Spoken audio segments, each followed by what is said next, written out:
Sí, estamos formando una alianza global contra el globalismo, y los estudios de neutralidad son parte de ella. Sé que todo suena como una broma, pero juro por el Dios en el que no creo, que no lo es. Esta mañana, celebramos el primer panel de contribuyentes independientes de redes sociales discutiendo la nueva multipolaridad en la que nos encontramos. ¿Por qué creemos que el occidente colectivo está siendo colectivamente estúpido al respecto? ¿Y qué podemos hacer nosotros, y ustedes, para oponernos a la locura? Este es un poco un tour de force, pero todos republicaremos esto en nuestros respectivos canales, ya que ahora estamos uniendo fuerzas. Así que esperen ver esto nuevamente de una forma u otra, y más de esto pronto. Ahora, por favor, disfruten. Now, please, enjoy. All right. Well, welcome to the show.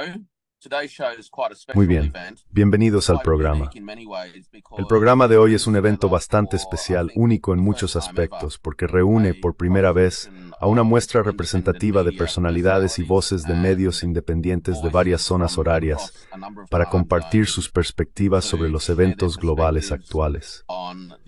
Alguien dijo una vez que podemos tener décadas sin que ocurra nada, pero a veces en una semana parece que tenemos décadas ocurriendo. En el último año o más, parece que hemos experimentado eventos que valen muchas décadas.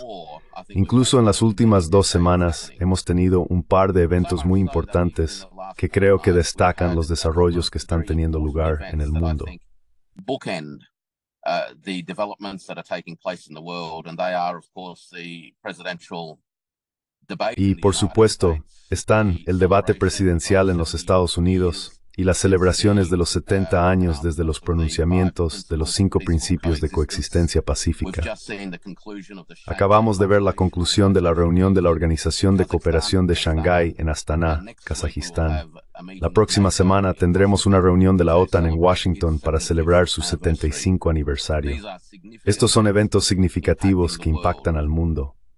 Hoy tenemos un panel muy significativo y ellos están en ningún orden en particular. Pascal Lotaz es un profesor que enseña e investiga en Japón en el área de estudios de neutralidad. Tenemos a Jerry Gray, quien es un comentarista de medios independiente con sede en Zhongshan, China.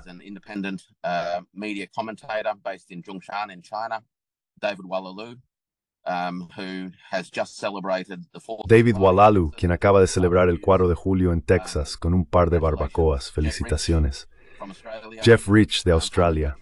Arno Bertrand, un viajero global, pero creo que actualmente reside en el sudeste asiático. Einar Tangen, un residente a largo plazo de Beijing y un estadounidense que se ha convertido, creo, en una característica de muchas de las pantallas de comentarios que verás alrededor del mundo. John Pang, un ex asesor del gobierno de Malasia y un académico investigador en China en estos días. S.L. Cantan de Geopolitics Demystified con sede en India, con algunas perspectivas muy únicas. Y creo que he mencionado a todos en esta etapa. Puede que tengamos un par de otros uniéndose a nosotros. Y ¿quién podría olvidar a Digby? Mis disculpas, Digby. Who could forget Digby? My apologies, Digby. Digby, my old friend from Australia, who is now an Digby, mi viejo amigo de Australia, ahora es asesor del gobierno camboyano y un académico de relaciones internacionales en la Real Academia de Camboya. Así que bienvenidos a todos. Puede que tengamos un par de rezagados uniéndose a nosotros. Las zonas horarias han hecho de esto un proceso muy desafiante pero interesante. Comencemos. Quería iniciar esta conversación no con el debate en Estados Unidos, sino reflexionando sobre lo que sucedió en Pekín la semana pasada. Hubo una congregación celebrando el 70º aniversario de los 5 principios de coexistencia pacífica. Arno, tú estuviste allí en el Gran Salón del Pueblo cuando ocurrió ese evento. Cuéntanos un poco sobre ello.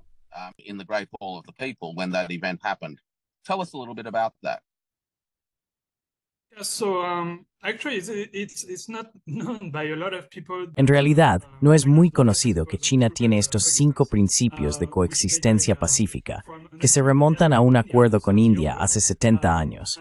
Estos principios han sido la base de su política exterior desde entonces. Uno de ellos, por ejemplo, es que se niegan a interferir en los asuntos internos de otros países. Prefieren la diplomacia sobre el conflicto.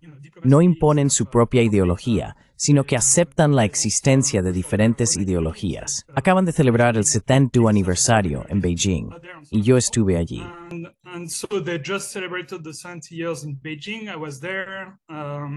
There were actually quite a lot. En realidad, hubo bastantes asistentes de alto nivel. Por supuesto, el presidente Xi Jinping estuvo allí con gran parte del Politburó. Dominique de Villepin, a quien admiro mucho, también estuvo presente. Es uno de los últimos estadistas que nos quedan en Francia, y el ex primer ministro francés, que dijo no a la guerra de Irak en la ONU. Hizo un hermoso discurso después de Xi Jinping sobre la importancia de la coexistencia pacífica. Básicamente, lo que estamos viendo es que China entiende correctamente el momento actual. Esencialmente, tenemos la opción entre una confrontación sangrienta, como una guerra nuclear, y la coexistencia pacífica. And peaceful coexistence. And of course, China is arguing for. Y por supuesto, China está abogando por la coexistencia pacífica, porque la alternativa es simplemente un disparate. China es tan diferente de la Unión Soviética que es impensable que una guerra nuclear tenga el mismo resultado que la primera. La mayoría de los pensadores realistas están de acuerdo en que no hay alternativa a la coexistencia. Desde el punto de vista de China, el principal desafío es hacer que Occidente, particularmente los estadounidenses, sean conscientes de esto. Necesitan entender que intentar restaurar la unipolar hegemonía es un cajón y sin salida. Aceptémonos y vivamos en un mundo donde coexistan pacíficamente.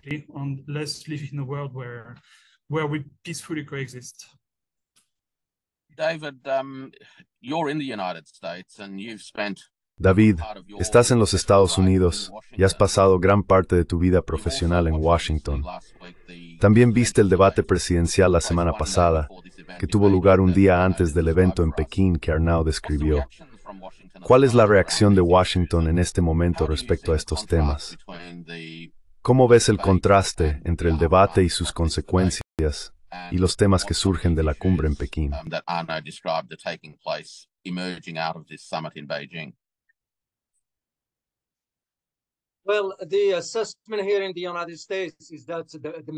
Bueno, la evaluación aquí en los Estados Unidos es que la población está muy enojada con Washington. Este debate demostró el fracaso del liderazgo en los Estados Unidos. Obtienes dos caras de la misma moneda. Biden no es diferente de Trump, y Trump no es diferente de Biden. Ninguno de los dos tiene idea de hacia dónde se dirige el resto del mundo. Durante el debate en sí, no hubo nada de sustancia. En otras palabras, los estadounidenses estaban esperando escuchar algo significativo que pudiera movernos en la dirección correcta. En cambio, todo lo que escuchamos fueron insultos.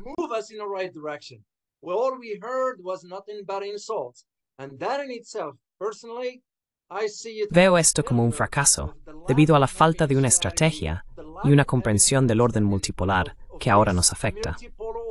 Washington está en negación sobre esta realidad, pero el mundo sigue avanzando, le guste o no a Estados Unidos. Todavía estamos aquí, en los Estados Unidos, preguntándonos qué está mal con el gobierno estadounidense, que está emprendiendo políticas fallidas. Ya estamos presenciando hacia dónde se dirige el próximo frente de conflicto una vez que se asiente el polvo en Ucrania.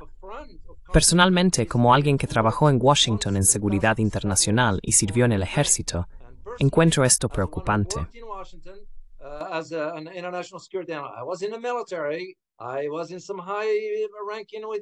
Ocupé un puesto de alto rango dentro de las agencias gubernamentales. Simplemente no veo que esto vaya en la dirección correcta. No tenemos líderes porque, en América, sufrimos de una deficiencia de liderazgo.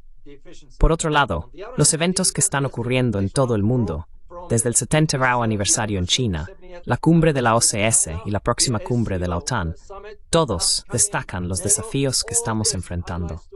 Por eso te aplaudo, Warwick, por embarcarte en algo como esto. Al menos puede allanar el camino para una conversación hacia la coexistencia pacífica, en lugar de simplemente impulsar una narrativa de más tensiones. Look, thanks, David. One of the interesting features of this Gracias, global David. conversation is, Una de las características interesantes de esta conversación global es que desde aquí en Asia, a menudo nos rascamos la cabeza y nos preguntamos por qué Estados Unidos persigue las políticas que lo hace. Esto también refleja algunas diferencias filosóficas de larga data en los enfoques hacia el mundo. John, actualmente estás viendo esto desde China, pero realmente desde una perspectiva asiática más amplia. ¿Tienes alguna opinión sobre los 5 principios de coexistencia pacífica y quizás reflexionar un poco sobre las observaciones de David? And also perhaps reflecting a little bit on David's observations. Thank you. Gracias. Me gustaría explayarme un poco sobre la excelente descripción de Arnaud de los 5 principios. Sí, se originaron en acuerdos entre China, India y Myanmar. Posteriormente fueron adoptados en la conferencia de Bandung. Así que estos 5 principios no se refieren solo a China. También han sido incorporados en la política exterior de India. Son una piedra angular de la política exterior de India. El término en sánscrito es Panchshil, y en indonesio sería Pancasila en términos de política exterior. Son absolutamente fundamentales. A su vez, son concretizaciones de los principios de la Carta de la ONU. Concretizations of the principles of the UN Charter. Now, in that sense, they very much embody Ahora, en ese sentido, encarnan mucho el espíritu y las implicaciones de la Carta de la ONU. Históricamente, después de Bandung, fueron adoptados por el movimiento de países no alineados, que en un momento incluyó a 77 países. Representan un intento anterior de asegurar una especie de orden mundial o principio de orden en sus relaciones entre sí. Esto es muy diferente al de los protagonistas de la Guerra Fría. En términos actuales, sería un principio alternativo de ordenar las relaciones internacionales en comparación con el llamado orden basado en reglas de Occidente. Así que en ese sentido, son realmente importantes. So they're really important in that regard, and I think it was wonderful and Y creo que fue maravilloso y exactamente correcto que se articularan nuevamente en Beijing. El próximo año también es el aniversario de la conferencia de Bandung. Desde una perspectiva de la ASEAN, del sudeste asiático y también del sur global, esto es realmente algo a observar. La conferencia de Bandung unió no solo al sudeste asiático, China e India, sino también a los países africanos. Estos principios son realmente importantes en un momento en que estamos luchando por entender qué viene después de este orden unipolar. Creo que Pascal Lotas, he estado escuchando tu maravilloso canal, tendría mucho que decir sobre esto, especialmente los principios de neutralidad, por ejemplo. There's a lot of connection with principles of neutrality, for example. But these principles, I think, are important to enunciate once again today. Pero estos principios, creo, son importantes de articular una vez más hoy, y tal vez sean bastante relevantes para nuestra conversación. Creo que la ASEAN sería muy buena para promoverlos. La ASEAN sería un lugar importante para asegurar esto. La ASEAN es cada vez más importante ahora. Es el mayor socio comercial de China, solid. A menudo se pasa por alto porque ha sido una zona de paz, pero se está convirtiendo en una especie de arena de conflicto, un campo de batalla en este momento. Así que si va a haber un conflicto desencadenado en Asia Oriental, podría no ser en Taiwán, podría no ser tan al norte, podría ser en el mar de China Meridional, con uno de los países de la ASEAN. Y por supuesto, los principios que defiende la ASEAN están siendo violados por ese país en este momento.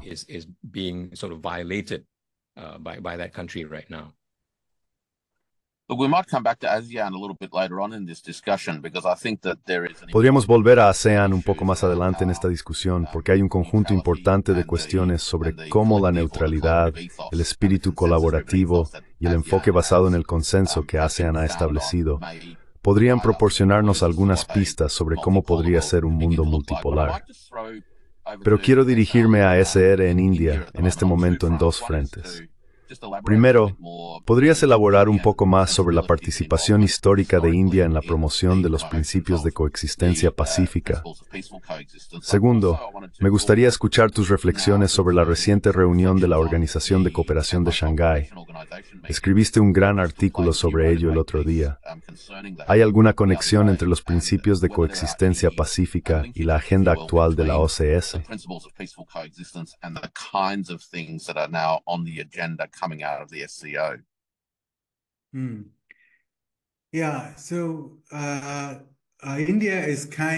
India está luchando por encontrar la posición y estrategia perfectas.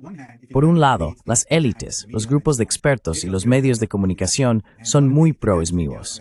Muchos grupos de expertos en India están financiados por organizaciones como la Fundación Bill Gates y el Atlantic Council, lo que introduce mucho sesgo. El problema con China ha sido un problema durante aproximadamente una década. Estados Unidos está tratando de usar a India para contener a China y para interrumpir el siglo asiático. Desde el punto de vista de Smithers, la mayor amenaza para el siglo americano es el ascenso de Asia, y aún más, el ascenso de Eurasia. Si Rusia, el resto de Asia, el Medio Oriente y Europa coexisten y trabajan juntos, la relevancia de Smithers disminuye significativamente.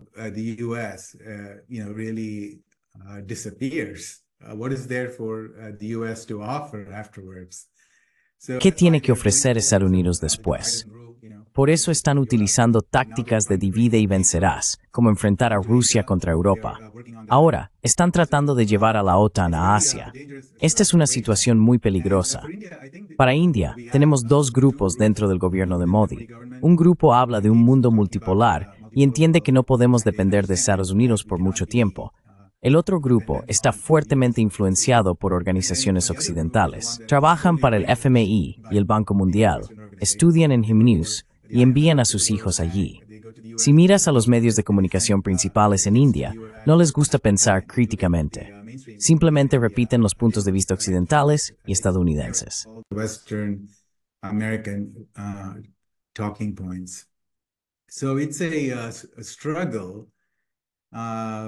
Es una lucha. Tal vez soy un poco demasiado optimista, pero creo que en el tercer mandato, Modi va a extender una rama de olivo a Xi Jinping y las relaciones entre India y China mejorarán. La clave es la expansión de los BRICS y la desdolarización. Si no puedes desdolarizar, entonces no puedes desafiar al imperio americano.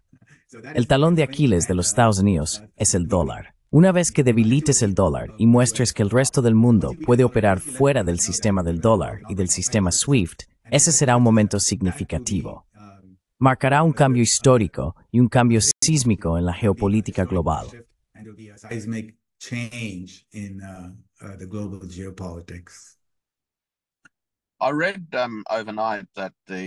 Leí durante la noche que la declaración que salió de las reuniones de la OCE en realidad identificó la necesidad de que las organizaciones miembros, y quizás incluso extendiéndose a los socios de diálogo, fortalezcan y desarrollen transacciones basadas en monedas nacionales.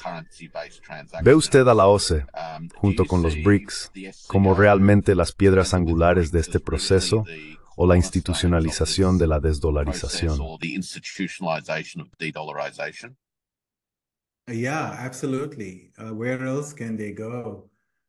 Sí, absolutamente. ¿A dónde más pueden ir? Están trabajando en muchos proyectos pequeños y no sé por qué está tomando tanto tiempo. Cuando te tuve en Spaces, profesor Powell, hablaste sobre el M-Bridge, el sistema en el que China está trabajando. No sé por qué están tomando tantos años y añadiendo solo un país a la vez. Eso necesita acelerarse. Los países BRICS también están trabajando en el sistema de granos, que deberíamos ver para finales de este año.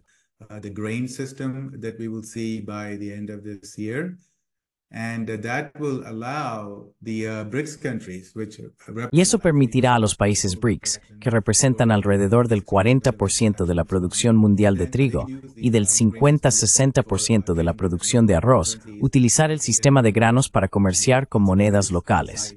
Pueden fijar el precio de estas transacciones en algo fuera del dólar o el euro. Realmente se reduce a la tecnología. Si puedes crear un sistema de blockchain, un sistema de libro mayor distribuido y facilitar el comercio entre países, eso sería lógico. Este es el primer paso fundamental que tenemos que dar para la democratización de finanzas globales. The democratization of global finance. I might just grab Ina here, and then I'll come. Podría simplemente llamar a Iona aquí y luego iré contigo, Digby, porque en las últimas 24 horas ha habido algunos desarrollos en términos de liquidaciones en RMB en Camboya. Creo que eso es claramente parte de este proceso de multipolaridad incremental de divisas. Hemos discutido muchas veces los desafíos tecnológicos, institucionales y los impactos en los mercados globales con respecto al ritmo y la amplitud de la desdolarización. ¿Cuáles son tus pensamientos sobre este desarrollo? What are your thoughts on this unfolding process? Bueno, ya sabes, es un placer estar con tanta gente interesante. He leído sus artículos y los admiro a todos personalmente. Creo que tengo una visión del mundo ligeramente diferente. Tienes que reconocer dónde estás. No tienes elección sobre cuándo naces, pero sí tienes elección sobre lo que haces. No tienes elección sobre las circunstancias en las que naces. En este momento, estamos en una situación en la que tienes un imperio. Los Estados Unidos, puedes llamarlo un imperio, es mejor que llamar un statsvelde. And eso se transformará algo más mesísimo.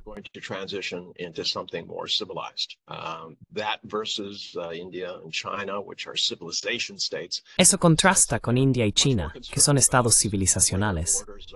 Están mucho más preocupados por proteger sus fronteras y gestionar sus realidades económicas y políticas internas. En este contexto, Estados Unidos ha sido una potencia expansiva, siguiendo su pasado colonial.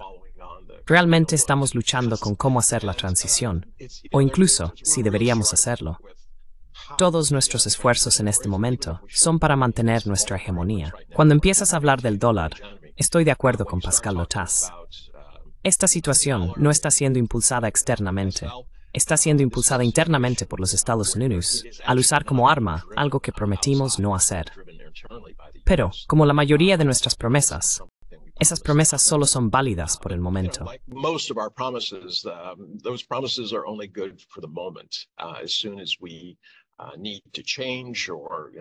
Tan pronto como necesitamos cambiar o no queremos adherirnos a ellas, lo superamos. Esto es similar al enfoque de Genghis Khan hacia la vida. Tomas lo que quieres, sin justificación. Podrías murmurar algo sobre como si otros no hubieran hecho cosas terribles. Dios no te habría enviado a castigarlos. Esto se ha convertido en una característica recurrente. En cuanto a cómo resulta todo, estoy de acuerdo en que los Estados Unidos están en declive en términos de reconocimiento global. Va a afectar al dólar. Sin embargo, no sería tan optimista de que suceda rápidamente. Los Estados Unidos son una gran parte de la demanda global. Si eso desaparece, todos vamos a experimentar una depresión masiva, no solo una recesión. Y Europa está enferma. And Europe is ailing. So you have the traditional powers who rose over the last, 300. Entonces, tienes los poderes tradicionales que surgieron en los últimos 350 a 400 años, ahora en declive. Tienes el sur global y Asia Central en ascenso. No quieren elegir bandos. Quieren permanecer neutrales, perseguir sus propios intereses y no ser parte de un bloque u otro, excepto cuando les beneficia en el comercio. Esto se ve claramente en la OCDE y Astana. Xi Jinping está tomando la vieja idea del movimiento de los no alineados, que originalmente tenía 5 principios, y luego se expandió a 10 en Bandung. Quiere reducirlo a 3 por varias razones.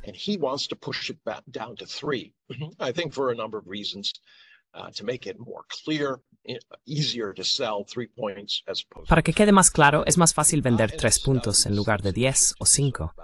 Estas iniciativas se centran en la seguridad, el desarrollo y la civilización. Xi Jinping está tratando de transmitir su mensaje de que hay alternativas. No está pidiendo a los países que se unan a China excluyendo a los minos.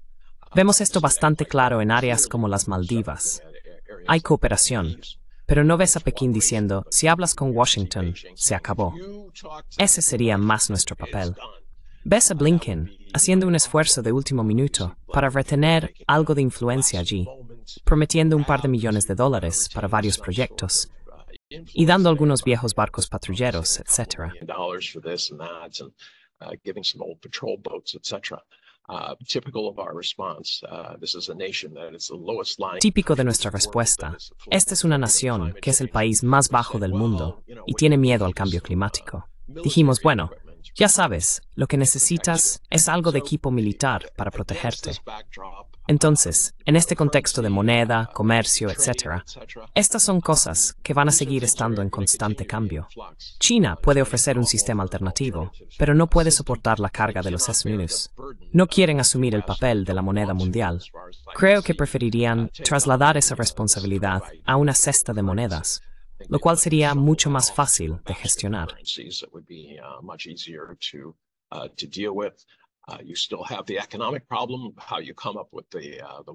Todavía tienes el problema económico de cómo encontrar un valor para medir las cosas. Eso podría ser el dólar por un tiempo, pero también está el problema de la volatilidad. Si tienes razón, y estoy de acuerdo contigo, la caída del dólar podría resultar en una tremenda deslocalización económica. La gente podría empezar a vender dólares estadounidenses a medida que bajan los rendimientos, y los flujos de dinero caliente podrían revertirse. Ya ves que los bancos centrales de todo el mundo están en algunos de sus puntos más bajos de la historia. Aquellos con mayor exposición, como Japón, no están muy solidificados. Así que he hablado bastante. Miro esto desde un punto de vista macro. Estamos en medio de un cambio. La pregunta es cómo lo gestionamos. We are in the midst of change. The question is how we manage it. Digby, you're at the coalface in Cambodia of many of the. Digby, estás a la vanguardia en Camboya, lidiando con muchos de los puntos de intersección que describió Ina, tanto a nivel macro como en términos de cómo un pequeño país en desarrollo navega un entorno geopolítico complejo.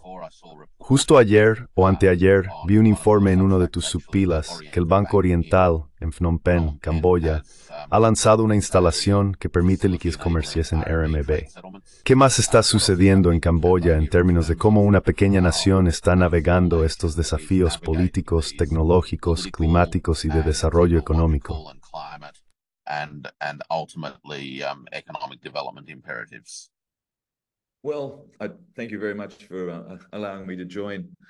Bueno, muchas gracias por permitirme unirme a un grupo tan erudito. Probablemente volvería a 2014 cuando el gobierno actual, o el partido que controla el gobierno, estuvo casi derrocado en una revolución de color, justo al mismo tiempo que Ucrania. Ese intento fracasó. Desde entonces, el gobierno ha podido estabilizarse y ha visto aproximadamente 10 años de un crecimiento anual del PIB de alrededor del 7.7%, lo cual es un resultado fenomenal. Lo que ha sucedido ahora es que el gobierno ha pasado a ser un grupo mucho más joven, más tecnocrático y educado. Estos individuos no son revolucionarios y no tuvieron que luchar contra los Khmeres rojos ni contra nadie más. Son tecnócratas.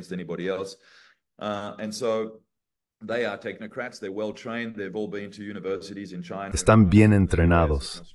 Todos han asistido a universidades en China, Rusia, Estados Unidos, Australia y Europa. Hablan 2 o 3 idiomas, así que hay un verdadero cambio generacional ocurriendo. Uno puede sentirlo en el terreno aquí ahora que está sucediendo.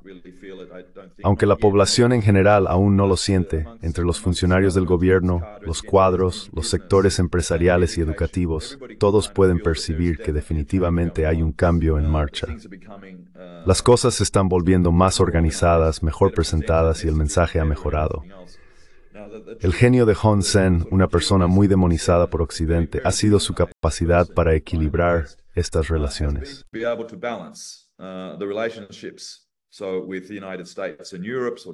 Entonces, con Estados Unidos y Europa, hubo relaciones de la era colonial y de la era de la guerra de Vietnam. Hun Sen ha equilibrado estas con la ASEAN, China y otros pequeños estados. También ha gestionado relaciones con Vietnam y Tailandia, que son las dos grandes potencias medianas que rodean a Camboya. Eso en sí mismo es todo un logro. Hay una especie de semi-neutralidad o estatus no alineado. Se pueden ver cambios en la demanda, por ejemplo, en las exportaciones de prendas de vestir a Estados Unidos y Europa, que están disminuyendo. Esto significa que Estados Unidos y Europa tienen menos influencia sobre las leyes laborales y otras normas. Estas normas eran parte de un orden basado en reglas diseñado para aprovechar los cambios en el gobierno, que en realidad estaban destinados a desestabilizarlo de alguna manera.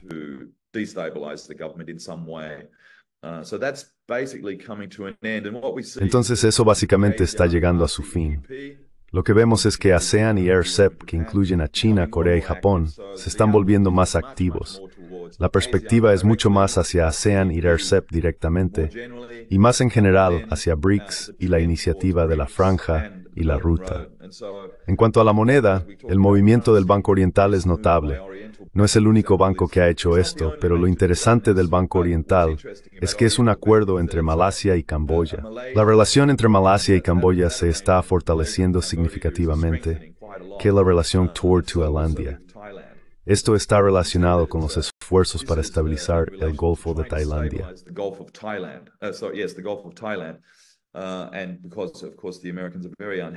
Y porque, por supuesto, los estadounidenses están muy descontentos con el acceso desde el Golfo de Tailandia al Mar de China Meridional.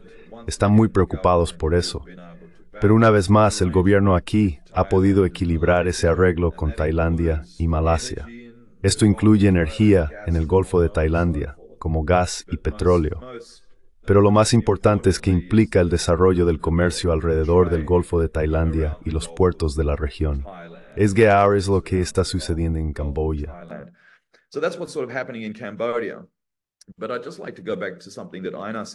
Pero me gustaría volver a algo que dijo Aina desde un punto de vista mucho más macro. También hay un sentimiento aquí sobre la conexión, ¿sabes? Camboya sigue siendo un país muy pequeño. Es un país de ingresos medianos bajos, pero está desarrollando su red diplomática siguiendo las líneas de los BRICS. Por ejemplo, acaba de abrir una nueva embajada en Brasil. Es activo con todos los demás socios y tiene embajadas en todos los países BRICS. Sin embargo, solo tiene 27 embajadas y todavía están dominadas por Europa, Estados Unidos, Australia, Nueva Zelanda y así sucesivamente. Entonces, los 5 ojos, podrías llamarlo. Pero eso está cambiando lentamente. Creo que lo que vamos a ver es la apertura de embajadas en Hungría, Serbia, México y otros lugares como Marruecos.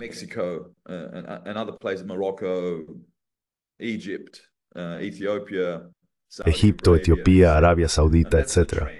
Esa es la tendencia, y creo que esa tendencia se va a repetir en muchos estados más pequeños, no microestados, pero definitivamente estados más pequeños. Esto fortalecerá toda la operación. Las transacciones transfronterizas, las transacciones con blockchain y los libros de contabilidad son algo que el gobierno aquí está muy interesado en implementar. Sin embargo, estamos comenzando desde una base muy baja. Estamos apenas comenzando la digitalización de todos los registros como primer paso, lo cual tomará alrededor de un año. Esto refleja lo que está sucediendo no solo en Camboya, sino en muchos estados pequeños alrededor del mundo. Todos quieren mantener algún tipo de equilibrio y neutralidad, como dijo Aina.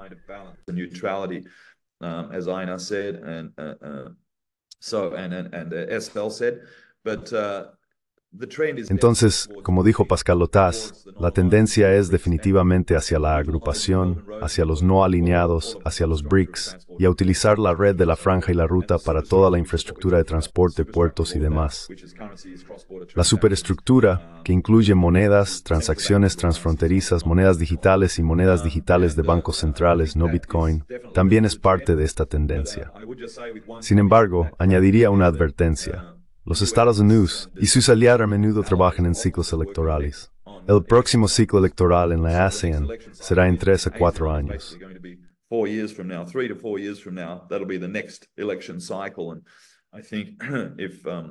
Creo que si los estadounidenses pueden superar este ciclo electoral, volverán a sus hábitos habituales. Esto significa que comenzarán a participar en más actividades que desestabilizan la región. La opinión aquí es que la división es marítima continental, una que Estados Unidos siempre ha seguido, enfocándose en áreas marítimas periféricas.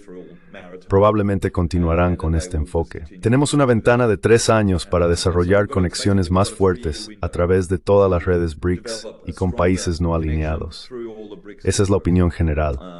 Necesitamos estar preparados para fortalecer nuestros mensajes internacionales y construir esas redes para resistir la próxima ola de interferencia. interferencia en el ciclo electoral.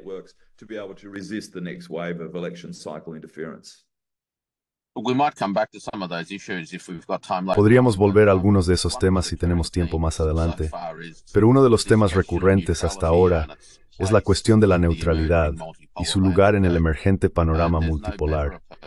No hay mejor persona que Pascal Lotas, quien ha dedicado su vida profesional a explorar profundamente lo que realmente significa la neutralidad, más allá de ser una palabra que suena bien. Pascal, finalmente, puedo traerte a esta conversación para arrojar algo de luz sobre la amplia gama de temas cubiertos hasta ahora, particularmente desde el punto de vista de las experiencias de los países en su búsqueda de la neutralidad y cómo la neutralidad puede desempeñar un papel en el diseño de las instituciones que necesitamos para un mundo multipolar y pacífico.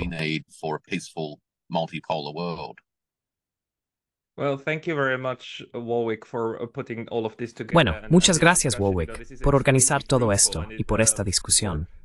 Esto es extremadamente fructífero para la reflexión, pero también para comunicarse realmente con los demás. Este es uno de los problemas que estamos enfrentando. Todos conocemos la propaganda, ¿verdad? Y todos sabemos que estamos sufriendo por algo que es difícil de comprender. La razón por la que comencé mi canal y mi carrera académica es que estoy tratando de entender por qué ahora estamos viviendo en un periodo que parece diferente a otros. Sí, estamos tratando de enmarcar esto en términos de una transición de poder de los Estados Unidos a Asia. Pero la pregunta para mí es, ¿cómo es posible que naturalmente siempre tengamos esta tendencia de que ciertos países intenten ser neutrales?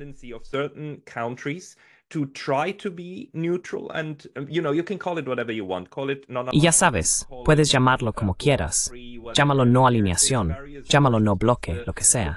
Quiero decir, hay varias versiones, pero la base siempre es la misma. No tiene sentido que los países simplemente sigan la corriente, ¿verdad? Tienes diferentes prioridades y diferentes necesidades. Por lo tanto, si quieres sacar el máximo provecho, necesitas tener tu propia posición. Sigo diciendo que ser neutral no significa que estés en el medio. Es ser la tercera parte de un triángulo, porque tienes una relación con todos los demás. La dificultad en los últimos años ha sido realmente, ¿por qué es que en Europa estamos perdiendo tantos neutrales, mientras que en Asia vemos más de este neutralismo surgiendo? Naturalmente, no lo llaman así, pero la diplomacia de bambú de Vietnam, la estrategia de Indonesia y la India, donde el ministro de Relaciones Exteriores indio sigue diciendo, miren chicos, no vamos a elegir entre ustedes.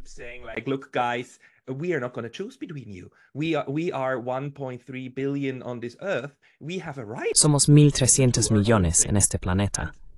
Tenemos derecho a hacer lo nuestro. Una cosa que me di cuenta es que la neutralidad y la independencia siempre dependen de la estructura del sistema internacional. Lo que estamos viendo ahora son dos visiones opuestas del sistema internacional. Una es el sistema posterior a la Guerra Fría, o digamos, el sistema de la Guerra Fría, que tenía dos sistemas piramidales estructurados jerárquicamente, con dos polos y países alineados con ellos. Cuando un polo se separó, tuvimos a los Estados Unidos, que intentaron construir una versión más grande de lo que tenían con sus instituciones. Las instituciones soviéticas y toda la estructura comunista dejaron el escenario. Ahora, tenemos este esquema piramidal liberal occidental.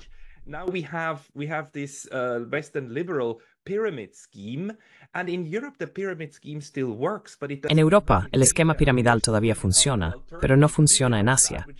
Estamos viendo una visión alternativa, que es la multipolaridad. Eso es en lo que están trabajando Rusia, China y otros. Esto es evidente en la OCS. La idea completa es sobre ser iguales, formar una red y estar distribuidos. Incluso el sistema monetario se está moviendo hacia un libro mayor distribuido. Ya no quieren la estructura piramidal. En Europa, muchos países anteriormente neutrales como Suecia y Finlandia han internalizado el sistema piramidal occidental. En este sistema, ser el primer ministro de Dinamarca, Suecia o Finlandia ya no es la posición más alta disponible. La posición más alta ahora es secretario general de la OTAN.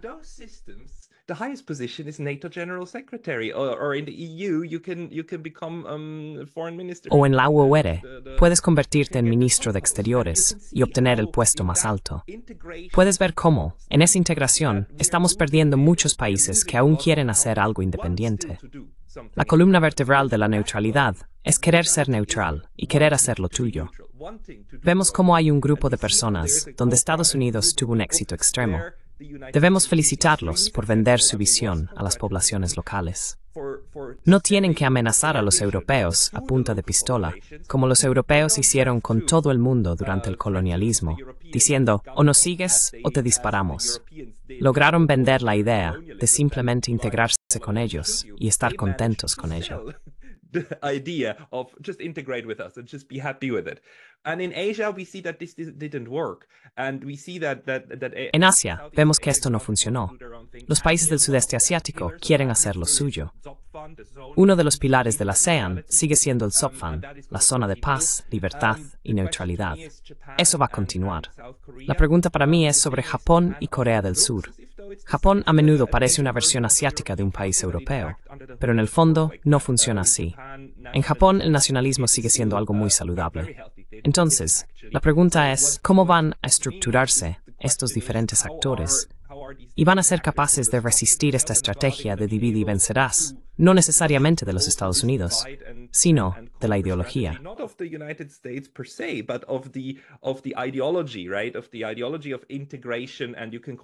De la ideología de la integración. Puedes llamarlo globalismo o como quieras. Esta lucha ahora entre estas dos formas diferentes de estructurar el mundo, ya sea como una pirámide, con centros y radios, o como una red distribuida, es lo que va a continuar. Creo que todas las discusiones sobre los sistemas que se están creando dependerán en gran medida de cuál de los dos modelos se elija. Me parece que el segundo modelo, la red distribuida, tiene una muy buena oportunidad de abrirse paso.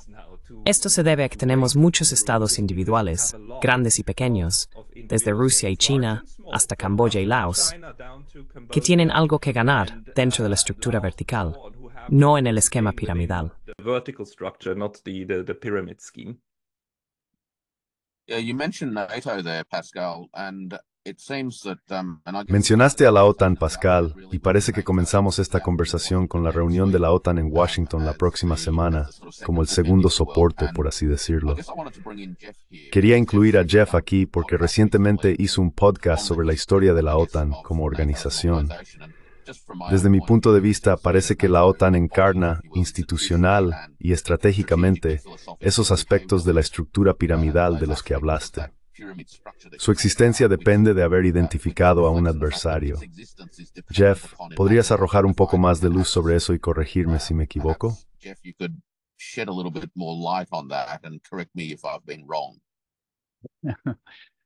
Sure, Warwick. Claro, Warwick. Sí, hice un video podcast sobre la historia de la OTAN y me refería a ella como la trágica historia de la OTAN, como el Dr. Fausto del Atlántico. Lo que quise decir con eso es que la OTAN siempre ha sido tentada por la idea de que un poder puede gobernar el mundo y tener el control absoluto. Este concepto se remonta a los principios de Halford Mackinder.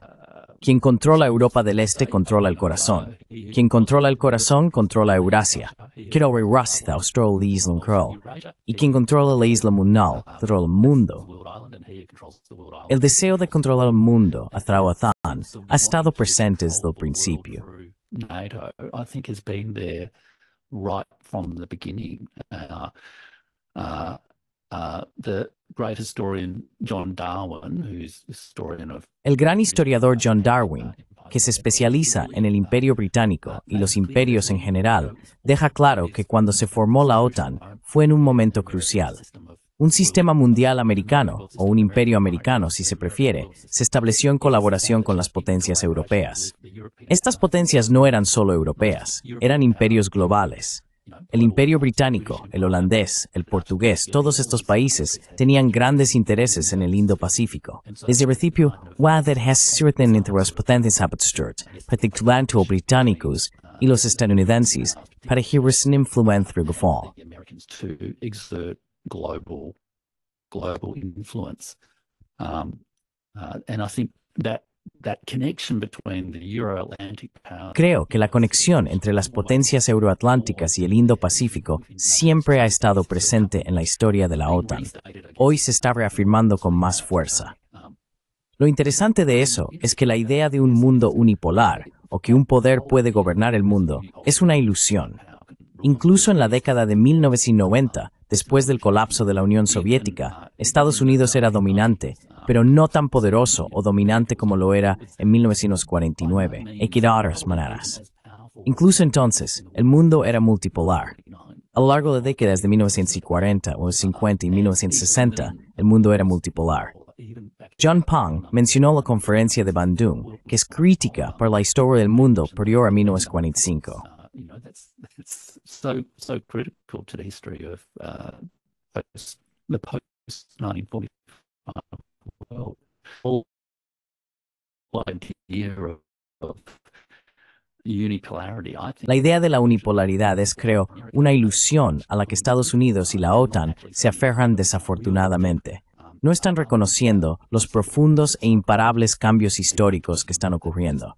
El flujo de personas, recursos, ideas, información y dinero alrededor de dirección ya no puede ser controlado desde Washington y Londres. Curiosamente, revisé. Interestingly enough, I checked the. Oh, sorry. Yeah. On a little here. This idea that it's actually a mythology. La idea de que en realidad es una mitología es importante. Parece que en este momento, la falta de éxito en imponer una mitología unilateral en el mundo no está llevando a una reflexión sobre si esa es una visión viable.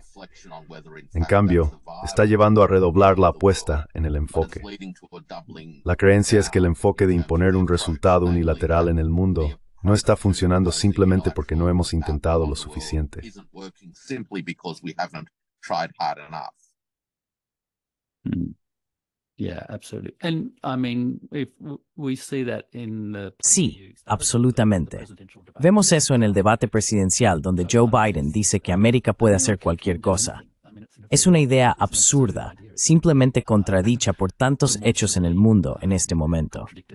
Es casi como si la ilusión de la primacía necesitara mantenerse para que las instituciones de poder sigan funcionando. The institutions of power going. I often describe the experience of this. A menudo describo la experiencia de esta brecha entre la mitología, la ambición y la realidad como llevar a una sensación de arrepentimiento del comprador. Tomemos a China, por ejemplo. El esfuerzo durante las últimas décadas fue explícitamente cambiar o moldear a China de una manera que fuera en la imagen de América o que se adaptara a los intereses de América. Ahora, Jerry, tú estás en el terreno. Has vivido en China casi todo el periodo en que China ha estado en la OMC, que fue este periodo de compromiso con la vista de transformar a China. China se transformó de muchas maneras, y tú has experimentado y observado eso. ¿Cuál es la visión desde el terreno en términos no solo de las transformaciones que han tenido lugar en China misma, sino también de cómo la forma del mundo a nuestro alrededor está comenzando a emerger? Según tus observaciones, ¿dónde está comenzando China a pensar en cómo se ve o sea una multipolaridad concreta?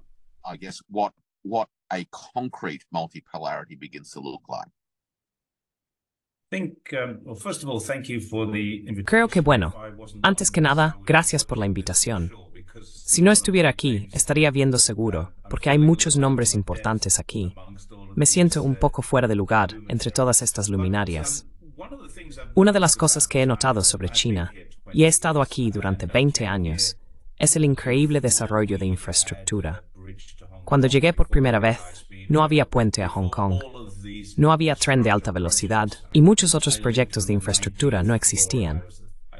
Vivía en el piso 19 de un edificio que era uno de los más altos de mi ciudad, Zhongshan. Ahora, ese edificio está oculto entre muchos otros más altos. Hemos visto un crecimiento masivo de infraestructura y China ahora está extendiendo ese desarrollo hacia afuera.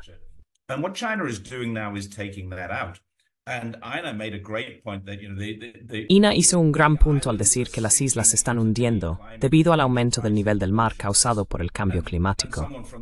Alguien de los Estados Unidos podría decir, necesitas un par de barcos patrulla. En contraste, China dice, necesitas un puerto para ponerlos. Eso es lo que está haciendo China. Esto resalta la diferencia entre los dos enfoques. China no está tratando de hacer que los países elijan un lado o se unan a ellos. En cambio, están diciendo, ¿por qué no trabajamos todos juntos?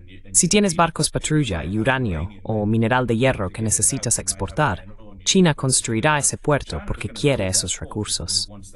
Así es como China ha abordado la situación.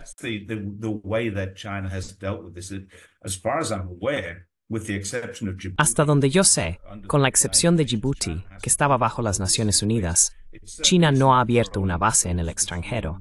Ciertamente no está patrullando las costas entre Estados Unidos y sus islas. Ciertamente no está financiando ni apoyando a los separatistas hawaianos, que con toda razón tienen una causa. Así que hay muchas cosas que China no está haciendo. Y eso es todo. Al volver a los 5 pilares de la no interferencia, China está haciendo lo que dice, diciendo lo que hace, y luego haciendo lo que dice. Creo que esa es la gran diferencia aquí. China no está buscando una situación unipolar o bipolar. Está buscando una situación en la que el resto del mundo pueda beneficiarse y prosperar al mismo tiempo. Y eso incluiría a Estados Unidos.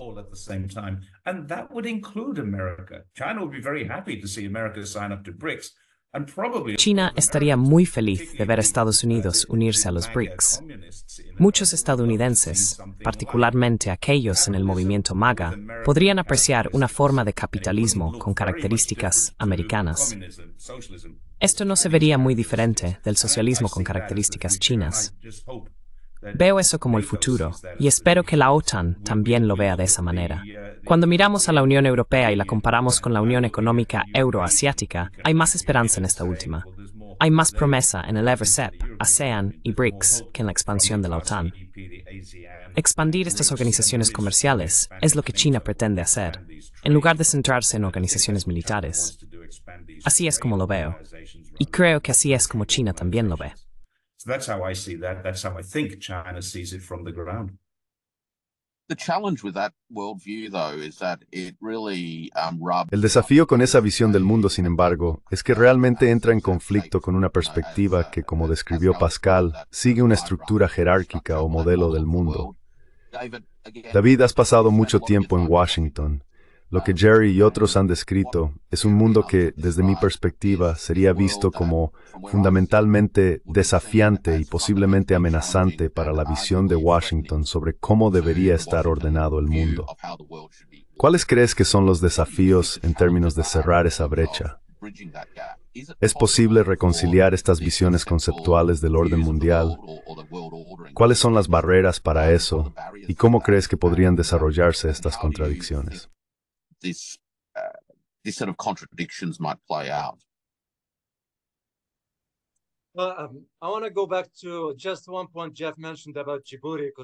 Quiero volver a un punto que mencionó Jeff sobre Djibouti, porque pasé tiempo allí cuando estaba en Washington.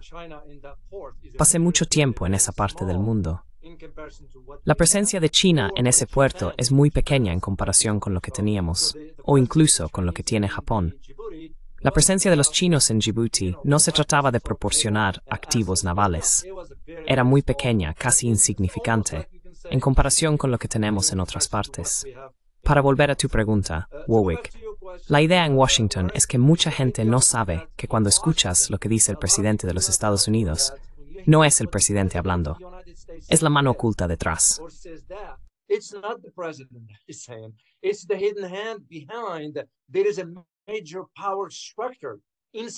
Existe una estructura de poder importante dentro de Washington, de la que muchos estadounidenses promedio ni siquiera son conscientes.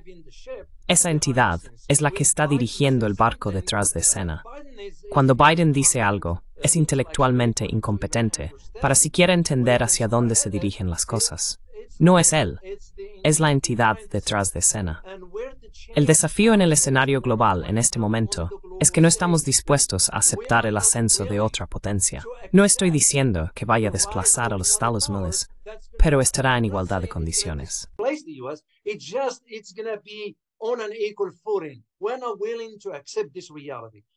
No estamos dispuestos a aceptar esta realidad, y eso es parte del desafío. Estados Unidos encontrará cualquier medio para interrumpir su progreso. Podemos decir lo que queramos y hacer lo que queramos, pero el mundo sigue avanzando. El resto del mundo se está cansando de que usemos el dólar como arma y nos involucremos en conflictos interminables, mientras los ciudadanos estadounidenses luchan por llegar a fin de mes. No entendemos por qué el gobierno está emprendiendo políticas en tierras lejanas que no tienen nada que ver con nuestros intereses.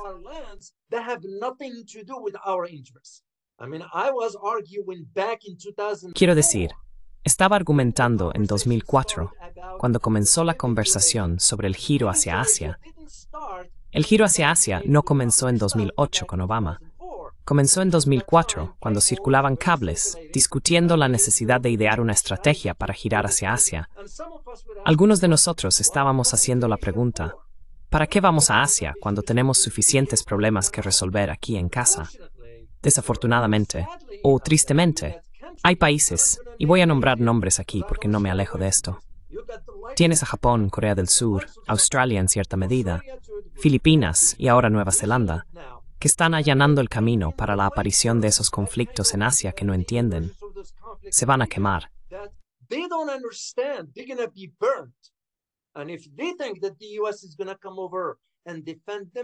Y si piensan que Estados Unidos va a venir a defenderlos, están equivocados. Ucrania es un ejemplo. Kosovo fue un ejemplo. Todos pensamos que vamos a aprender de esto. El desafío que Estados Unidos tendrá que enfrentar, de una forma u otra, tiene que ver con el aspecto financiero, como mencionaron tanto Pascal Lotas como Einar. Ahí es donde reside el corazón del poder de los Estados Unidos. El cambio en esta estructura financiera, que me siento cómodo llamando Bretton Woods II, no puede ser resistido por ningún medio, incluido el conflicto. Si sabemos algo sobre la historia, sabemos lo que sucedió cuando Tucídides describió la teoría de que cuando un poder ascendente quiere reemplazar a un poder establecido, surgirá un conflicto. Espero que eso no suceda, pero veo que las cosas se están moviendo en esa dirección.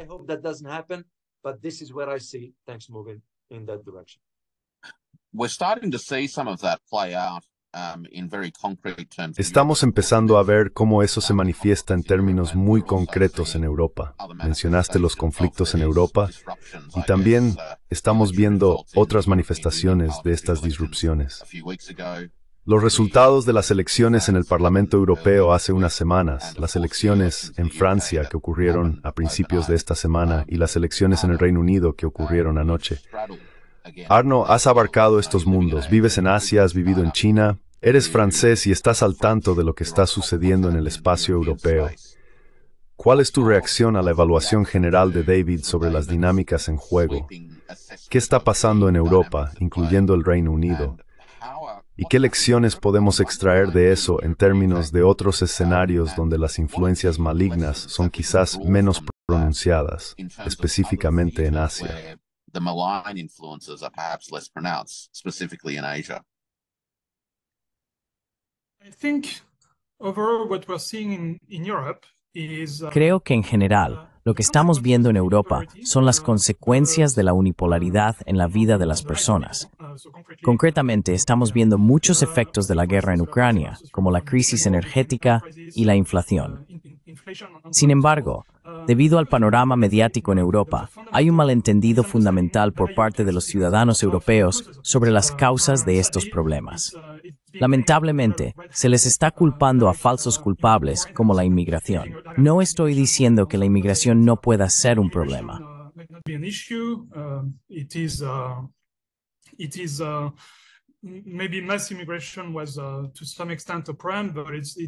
Tal vez la inmigración masiva sea un problema hasta cierto punto, pero definitivamente no es el principal motor detrás de los problemas que enfrentan los europeos, como la disminución de los estándares de vida.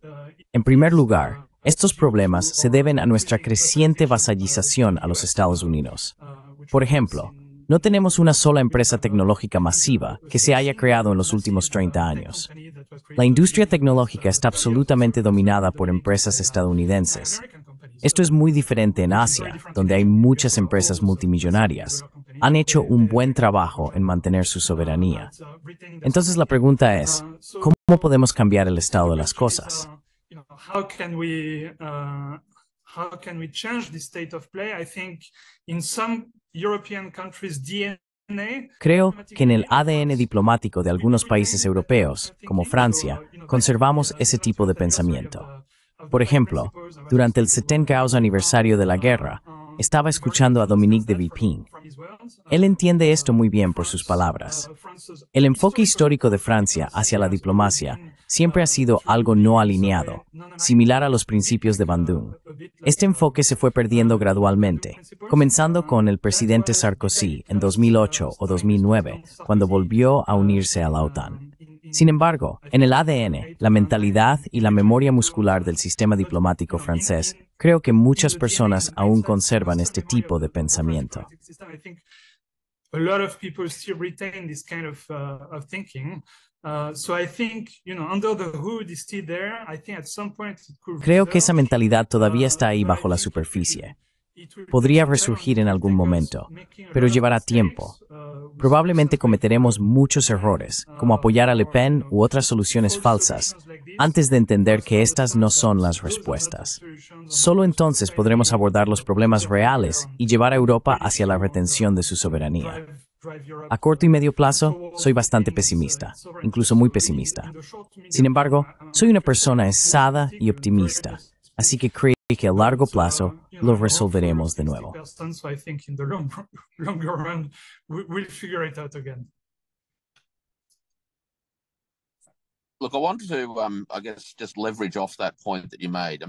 Mira, quería aprovechar el punto que mencionaste. Parece que volvemos constantemente a la idea de soberanía. Sin soberanía, termina siendo absorbido en un sistema muy jerárquico. India ha tenido una larga historia a través de su papel en el movimiento de países no alineados. Más recientemente, algunos comentarios de Jaishankar sobre el surgimiento de la multipolaridad en el mundo enfatizan que India hará lo que necesita hacer, realmente subrayando su fuerte posición soberana respecto a sus intereses. ¿Cómo ves esto desde un punto de vista económico?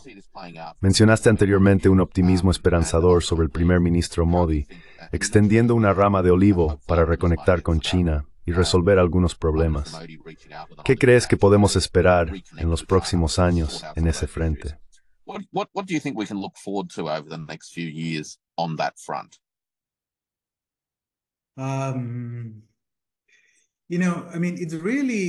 Sabes, India es muy bipolar. Por un lado, tiene mucho potencial y futuro. La economía está creciendo rápidamente. Economistas como Ray Dalio piensan que India seguirá el camino que tomó China hace 20 años, con un crecimiento rápido, urbanización, industrialización y exportaciones. Sin embargo, estando en el terreno, veo algunos problemas y obstáculos importantes. Un gran problema es la fuga de cerebros. Las personas más inteligentes de India dejan el país en cuanto tienen la primera oportunidad. Esto es un problema significativo, porque necesitas personas inteligentes para solucionar y analizar problemas de manera sistemática.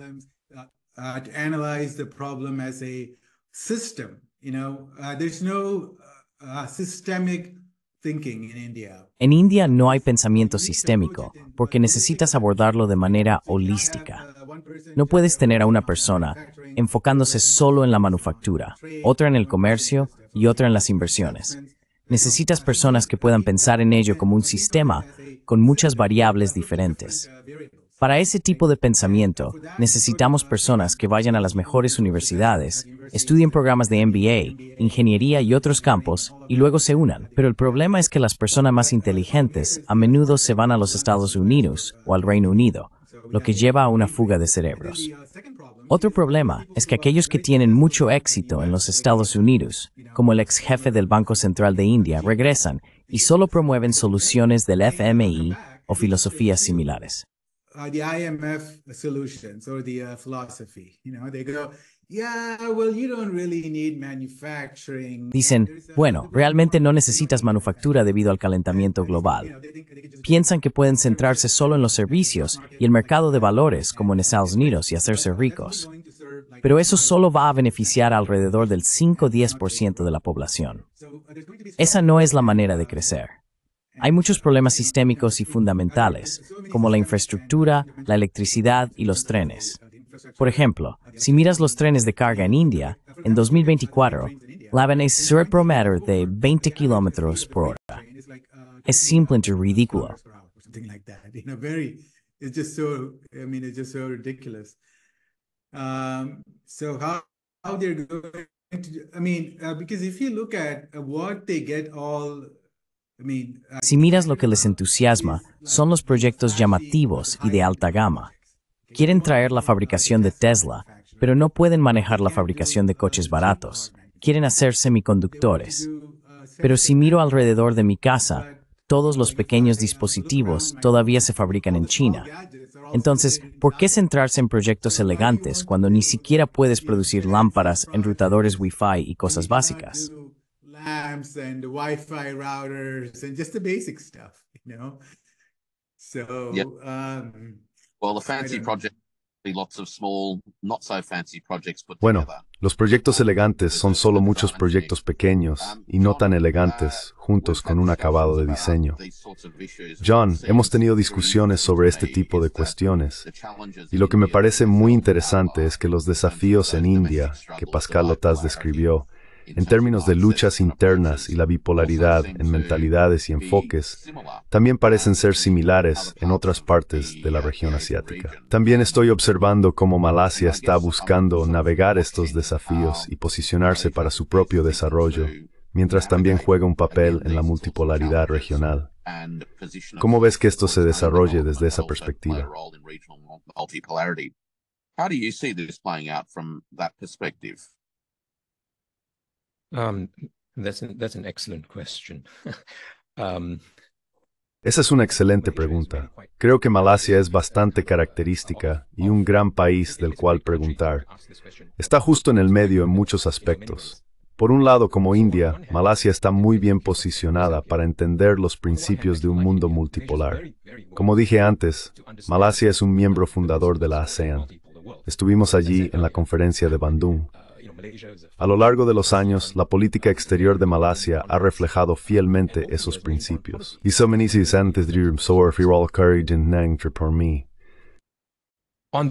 India, fully colonized, you have among elite an inability. Entre la élite hay una incapacidad para entender.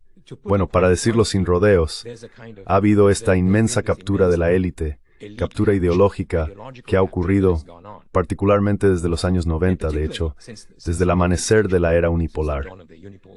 Quiero decir, hablo de esto como alguien que fue parte de ello. Soy lo suficientemente mayor como para haber sido parte de esto. Y la gente todavía piensa en ese marco. Tienen una verdadera dificultad para ajustarse al mundo multipolar real que nuestra propia política soñó.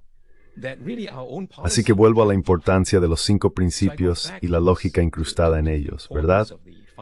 Y conecto el pensamiento de soberanía que tú, Warwick, mencionaste. And connect the thought of sovereignty which you, Warwick, brought up. And this is really important. Y esto es realmente importante. Este asunto de la neutralidad y la no alineación para los asiáticos del sudeste, y me atrevo a decir para la gente del sur global, se reduce a la soberanía. Para entender el apego de la ASEAN a la soberanía y por qué es importante, hay que verlo en el contexto de la historia colonial. El 80% del mundo estaba bajo dominación colonial. La gente olvida eso. Es solo recientemente en la historia que esto se ha superado. Pero todos sabemos que después de la independencia hubo un orden neocolonial, como algunos lo llaman, como quiera que lo llames. Esa soberanía aún no está completa. Hemos tenido la lógica del orden mundial de la Liga de las Naciones y luego la Carta de la ONU, el orden posterior a 1945.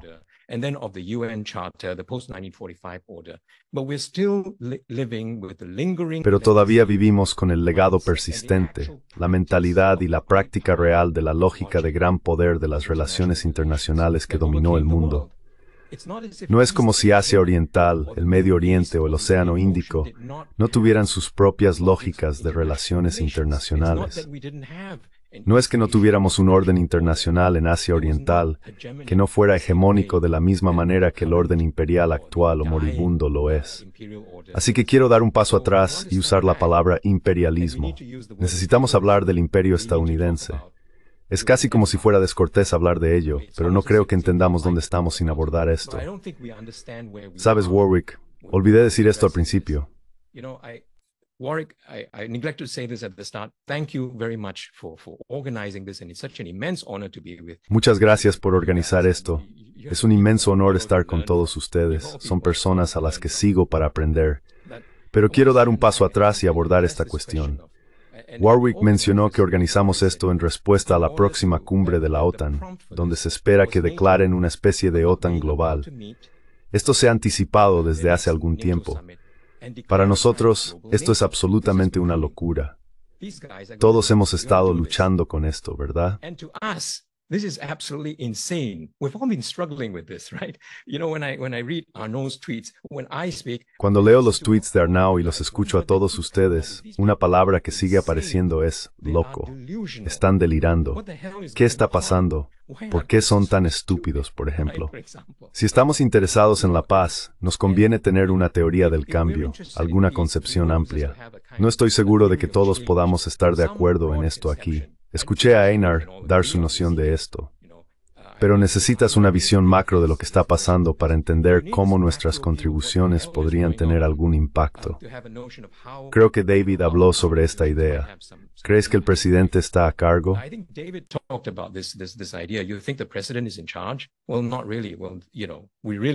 Bueno, no realmente. Estamos en medio de un debate intenso.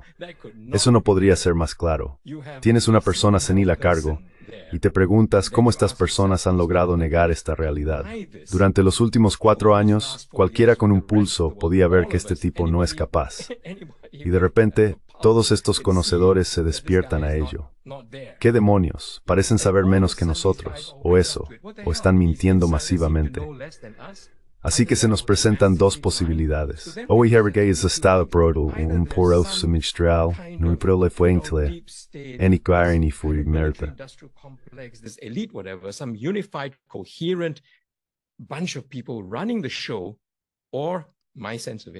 Un montón de personas están dirigiendo el espectáculo, o peor aún, no es coherente en absoluto. Ese es el tipo de peligro en el que estamos ahora. Pero hay un profundo sentido de una búsqueda incompleta para redescubrir la soberanía, y eso parece estar en el corazón de esta cuestión al final.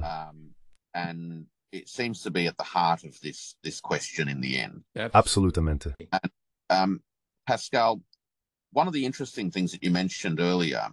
Pascal, una de las cosas interesantes que mencionaste antes es sobre el burbujeo subterráneo de un sentido de nacionalismo japonés. Me refiero a eso con una N minúscula, no a la versión con N mayúscula del nacionalismo.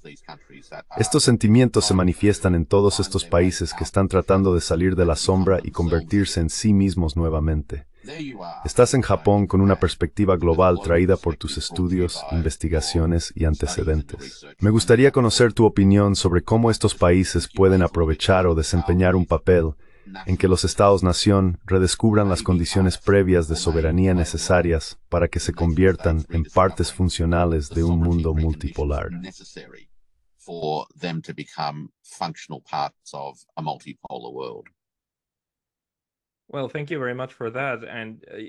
Bueno, muchas gracias por eso.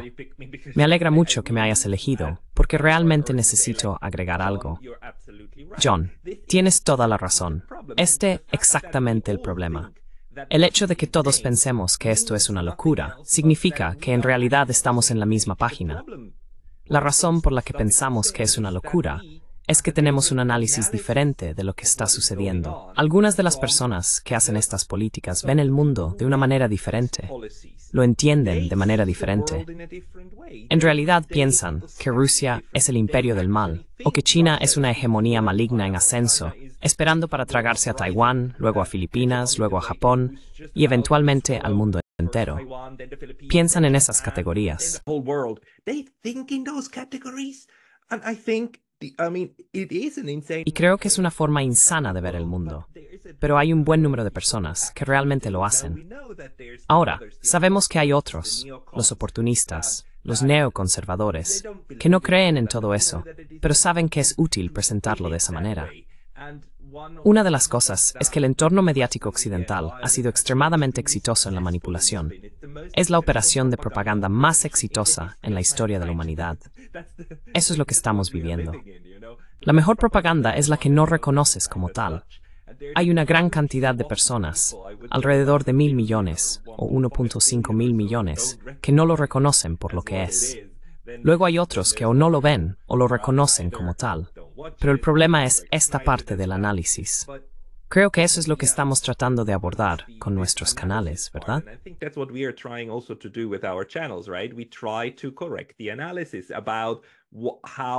Tratamos de corregir el análisis de cómo se estructuran la política y la política internacional.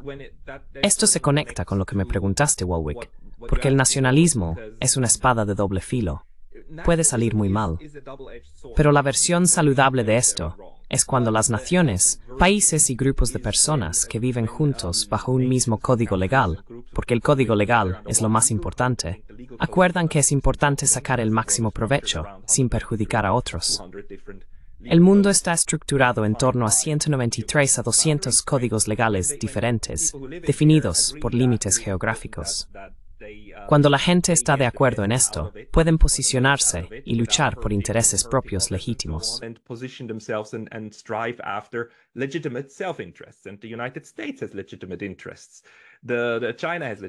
Y los Estados Unidos tienen intereses legítimos. China tiene intereses legítimos. Rusia tiene intereses legítimos. Los que entienden esto mejor son las personas que viven allí y trabajan juntas para lograrlos. Si llegamos a un punto en el que tenemos una estructura global estable, donde estos intereses compiten pero no se destruyen entre sí, nos acercamos al tipo de mundo que la mayoría de nosotros quiere ver. Sin embargo, mientras los Estados Unidos definan sus intereses como la capacidad de elegir a los líderes en Pekín, Moscú, Kiev y Bruselas, es difícil llegar a ese punto. Por eso hablamos de esta idea del imperialismo estadounidense, al cual tenemos aversión. Lo que me da esperanza es que en Asia las cosas no funcionan de la misma manera que en Europa. In Asia, things don't work as they do in Europe, and I do think that a lot of countries over here are still very much also. Creo que muchos países aquí todavía están muy interesados en cumplir con sus propias poblaciones de una forma u otra. Tenemos ciertos acuerdos que siguen siendo universales. No olvidemos, a pesar de todos los cambios, hay algunas cosas en las que todos están de acuerdo. Una es las Naciones Unidas. Rusia, China, la SEC y la OCS están de acuerdo en que la ONU es la ONU. Esta es la estructura, y la carta es la carta. Incluso los Estados Unidos, aunque a veces critican a la ONU, no la socavan estructuralmente, de la misma manera que lo hacen con la OMC. Así que tenemos 10 acuerdos de principios. So we have certain principal agreements and in these institutions we can still work. Y en estas instituciones todavía podemos trabajar juntos. El Consejo de Seguridad, a pesar de todas sus disfunciones, todavía funciona. Todavía se reúnen allí. Todo esto sigue teniendo valor. Mi esperanza es que alrededor de estas estructuras comunes avancemos hacia un mundo más equilibrado. ASEAN, por ejemplo, es un maravilloso ejemplo de cómo se puede organizar una organización internacional sin necesidad de integrarse completamente. Sí, sufre problemas de consenso, pero a cambio no se tiene esta necesidad obsesiva de dominar a los demás, lo cual creo que es algo grandioso. Absolutamente. El colonialismo y la experiencia colonialista son fundamentales para entender estas diferencias arraigadas en el análisis de lo que está sucediendo. Ingrained differences of analysis of what is happening. Sí, es un punto interesante el que haces, porque me parece que no solo tenemos un sentido de jerarquía en términos institucionales, sino que también tenemos una forma en la que el mundo ha sido ordenado conceptualmente en un sentido jerárquico. Es decir, hay un sentido de la Asia de América, la China de América, quien sea de América. Quizás lo que queremos decir, en parte cuando hablamos de soberanía, es la capacidad de las comunidades, naciones y civilizaciones para descubrir sus propias voces y que otros permitan que esas voces sean escuchadas. Ina, esto es algo en lo que has pensado mucho y en lo que has estado trabajando probablemente durante los últimos 10 años, si no más. ¿Alguna reflexión sobre eso? Well, no, after 10 years, I've just given up. No. Bueno, no. Después de 10 años me he rendido. No. Mira, estamos en una etapa donde estamos luchando por restablecer un orden westfaliano. Estamos atrapados ahora mismo con el excepcionalismo estadounidense por un lado y un mundo multipolar emergiendo por el otro. La única solución real es que Estados Unidos vuelva a lo que era el imperio. No puede imponer su voluntad al resto del mundo. La farsa que juegan en Washington es simplemente sobre intereses especiales, obteniendo lo que quieren. Nuestra familia construyó 28 submarinos durante la Segunda Guerra Mundial. Éramos algo importante. Puedo decirte, por estar sentado alrededor de la mesa y ver lo que sucedió, lo triste de América es que las élites ya no confían en la gente.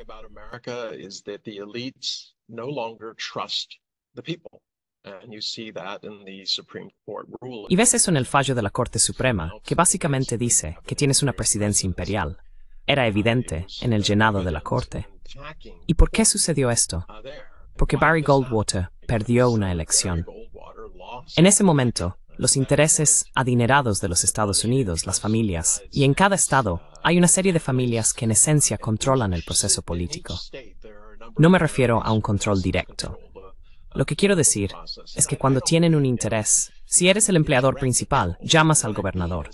El gobernador te conoce porque le diste dinero. Dices, oye, escucha, esto es importante para el Estado. Y el gobernador dice, sí, estoy completamente de acuerdo.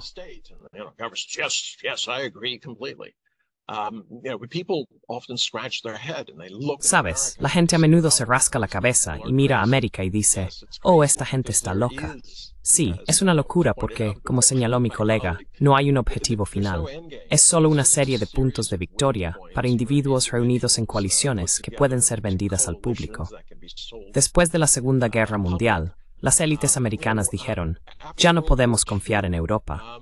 Ahora, por supuesto, siendo racistas, ni siquiera consideraríamos confiar en personas que no fueran del color correcto. Pero básicamente dijimos, Europa siempre nos mete en problemas. 2 guerras mundiales. Tenemos que asumir la responsabilidad y prevenir la Tercera Guerra Mundial, tomando el control y moviendo el mundo en la dirección correcta.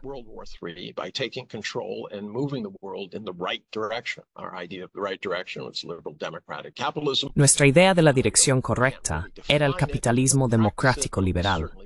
No podemos realmente definirlo. No lo practicamos, pero ciertamente queremos que todos lo sigan. Esto dio origen a la idea del excepcionalismo estadounidense, que fue refinada ligeramente después de la administración de Reagan por Fukuyama. Él está totalmente enfocado en este triunfalismo. El muro ha caído. No tuvo nada que ver con Reagan. De hecho, él trabajó para mi abuela cuando ella estaba en una junta. Ella decía que no era muy brillante, un buen tipo, pero me tomó 2 meses convencerla de que el tipo que conocía era el presidente de los Estados Unidos, para que te hagas una idea.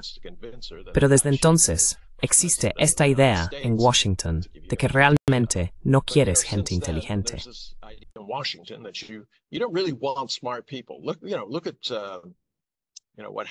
Mira lo que pasó cuando tenías a alguien inteligente como Carter.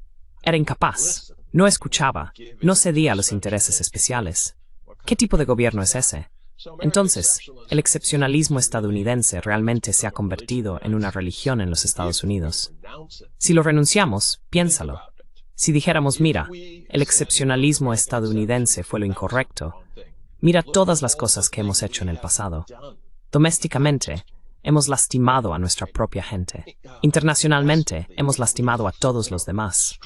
Despertar algún día y decir, oye, escucha, todas esas cosas que hicimos probablemente fueron criminales, porque ya no teníamos justificación para ello. Entonces, psicológicamente, es muy difícil para nosotros renunciar a esta idea de que no hemos estado actuando en nombre de Dios o del bien mayor, sino simplemente en nuestros propios intereses.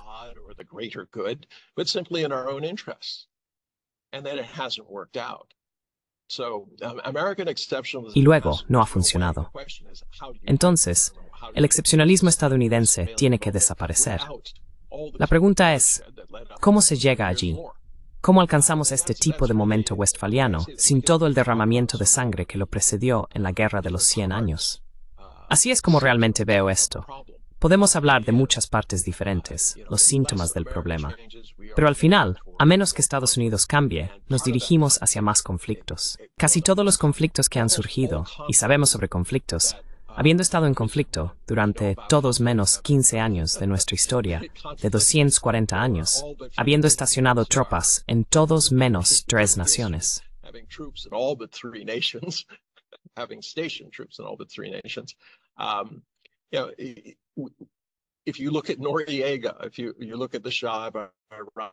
Si miras a Noriega, el Shah de Irán, o las diferentes personas en Irak, como Saddam Hussein, todas estas personas solían estar en nuestra nómina.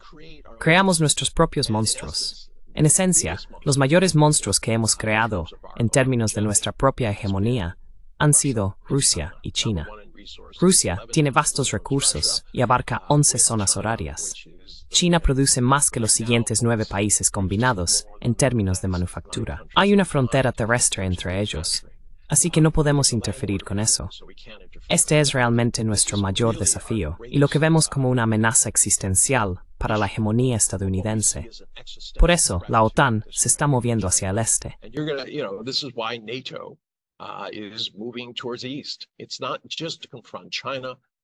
No se trata solo de confrontar a China. Se trata de confrontar lo que vemos como un eje de países hostiles, ya sea Irán, Corea del Norte u otros. Cualquiera que se oponga a nosotros y se una a ellos es un problema. El mundo se está moviendo en una dirección diferente. Muchos países están compitiendo por unirse a los BRICS y tratando de entrar en la OCS. Estas son organizaciones que están ganando tracción. No tenemos una sola organización a la que alguien quiera pertenecer en este momento, y eso debería ser bastante revelador. Entonces, ¿a dónde lleva todo esto? Creo que en algún momento cambiaremos, pero solo en respuesta a una crisis sustancial. Espero que sea de naturaleza económica, pero es muy posible que pueda ser cinética.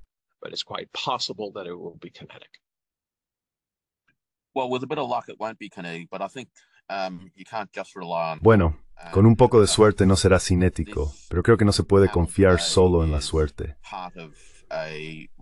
Quizás este panel hoy sea parte de una reacción de lo que parece ser un pequeño grupo de personas. Una de las razones por las que tenía la esperanza de que este grupo se reuniera es porque todos ustedes han trabajado incansablemente durante muchos años para construir una red sustancial de audiencias que están prestando atención y están preocupadas por la dirección del mundo.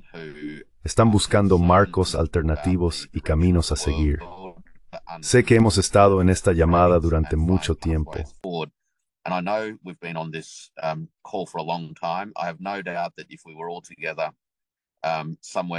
No tengo ninguna duda de que si estuviéramos todos juntos en un restaurante o un bar, podríamos seguir toda la noche y todo el día. Pero quizás podría darle la última palabra a Pascal Lotas, quien ha sido lo suficientemente generoso como para organizar el evento de hoy. Pascal, ¿podrías darnos una perspectiva sobre lo que la OTAN va a hacer la próxima semana? ¿Cuáles son algunos de los desafíos que enfrentamos al responder a eso? Tanto como individuos como ciudadanos globales activos. ¿Cómo podemos construir una respuesta no cinética a la situación actual? Pascal? The situation at hand. Pascal. Well, thank you very much, and again, it's great to discuss together. Muchas gracias. Es genial discutir juntos y tener la oportunidad de mostrar que no estamos de acuerdo con lo que está sucediendo. Todos tenemos diferentes formas de hablar con las audiencias y el mundo exterior, pero de vez en cuando es importante mostrar que nos unimos y expresamos nuestro desacuerdo. Los Estados Unidos, Suiza y Europa no hablan por todos nosotros. Representan a algunas partes de la población, pero no todos estamos en la misma página. Para Rusia y China, somos parte de Occidente que quisiera llevarse bien con ustedes. Este es un mensaje importante. Necesitamos recordar que no estamos solos, aunque a veces pueda parecerlo. También tenemos la capacidad de construir cosas juntos.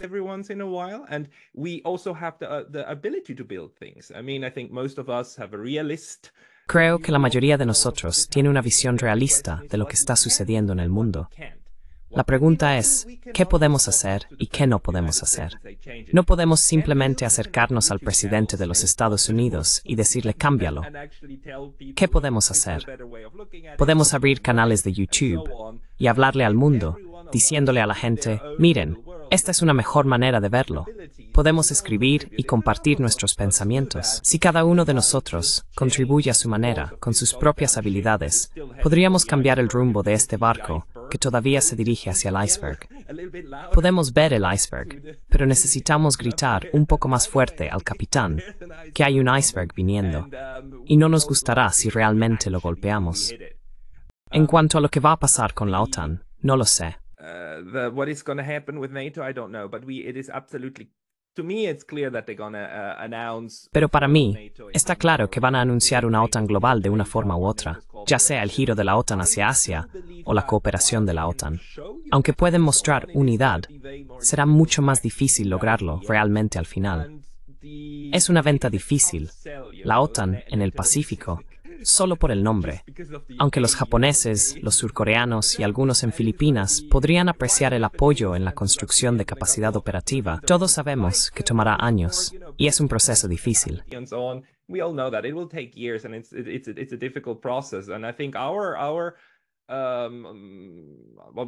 Creo que lo que podemos hacer es intentar sabotearlo tanto como podamos y decir no, no queremos a la OTAN en Asia. Ha sido lo suficientemente horrible allá. Por favor, europeos, si quieren matarse entre ustedes, hagan lo que han estado haciendo durante los últimos 1000 años, pero no lo queremos aquí.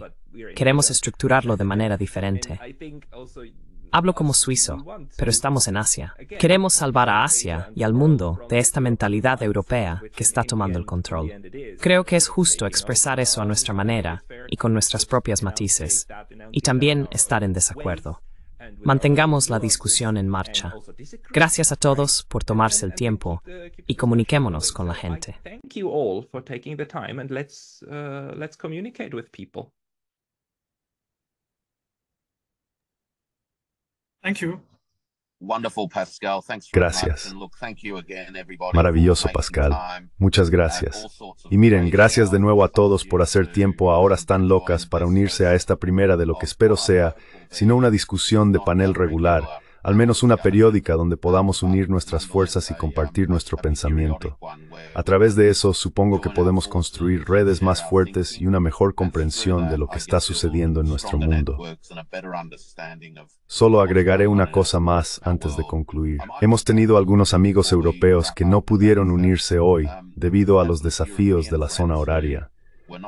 Quizás sea algo que consideremos abordar en un futuro no muy lejano, asegurándonos de que sea posible escuchar las voces directamente de nuestros amigos y socios en Europa. Con suerte podemos difundir el mensaje de que hay otras formas de ordenar el mundo que son más pacíficas y prósperas. Así que una vez más, muchas gracias. Okay, Warwick, before we go, if I may, Está bien, Warwick. Antes de irnos, si me permites, una cosa. Tengo un proyecto llamado Asian Narratives, y Warwick, tú lo tienes. ¿Cuántas personas aquí usan Substack? Levanten la mano. 1, 2, 3, 4. Bien. Arnaud, ¿tú no tienes Substack? Okay. Arnaud, you do not have Substack? No, solo estoy en Twitter. Just on Twitter. Está en Twitter. Escribe en Twitter como si estuviera escribiendo para Substack.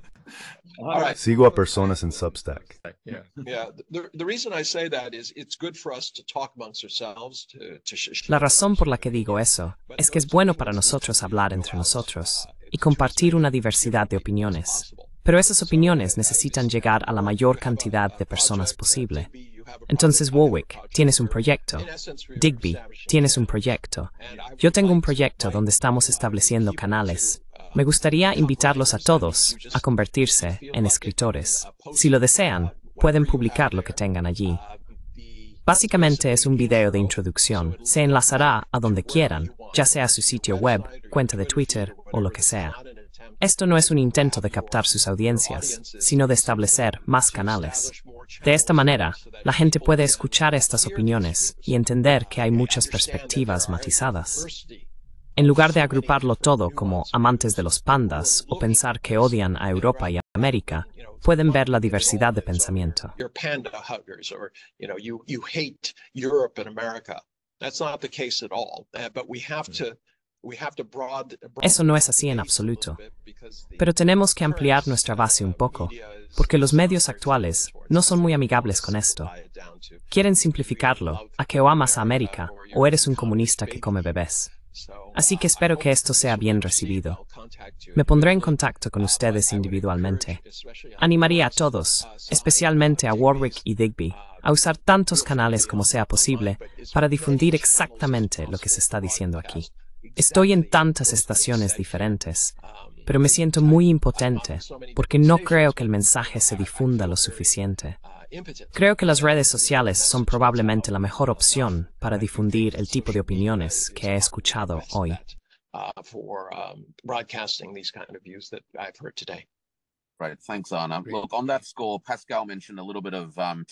Genial. Gracias, Arnav. En esa nota, Pascal mencionó algunos asuntos técnicos al principio. No estoy seguro de si todos estaban en línea en ese momento. YouTube tiene un enfoque para compartir contenido que podría bloquear el mismo contenido transmitido a través de múltiples canales. Entonces, la sugerencia es agregar su introducción al compartir esta sesión del panel. Posiciónela de una manera que tenga sentido para sus comunidades y audiencias. Quizás tiene una aclaración de cierre para crear una referencia sustancial del punto de vista del contenido. El objetivo es reunirlos a todos. But I guess the aim of this is to bring you all together. For me, it was to hear the different perspectives. Sabes, para mí era importante escuchar las diferentes perspectivas en un solo lugar. Nos permite mostrarle al mundo que no estamos aislados, que estamos conectados y que podemos tener conversaciones e intercambios significativos sobre cosas que nos importan. Esta es nuestra propia versión de la multipolaridad, ¿verdad? Si podemos difundir ese tipo de mensajes y continuar apoyándonos mutuamente en la causa de la multipolaridad, la paz y el desarrollo económico para los países en desarrollo, entonces estamos haciendo una contribución significativa. Muchas gracias de nuevo. Organizaremos algo nuevamente muy pronto. Pascal, cuando esto esté listo, te lo dejo a ti. Sabes exactamente cómo compartir todo esto y luego averiguaremos cómo proceder a partir de ahí. And then we'll figure out how we go from there. You will receive a Dropbox. Recibirás un enlace de Dropbox de mi parte con el metraje sin editar tal como lo grabé. Luego puedes hacer con él lo que quieras, volver a publicarlo tal como está o hacer algunos cambios. Recomiendo agregar algo pequeño solo para asegurarte de que YouTube no lo bloquee. En su mayoría ha estado bien, pero tuve una experiencia reciente que fue problemática. De todos modos, una pequeña modificación en algún lugar ayudará a hacerlo tuyo.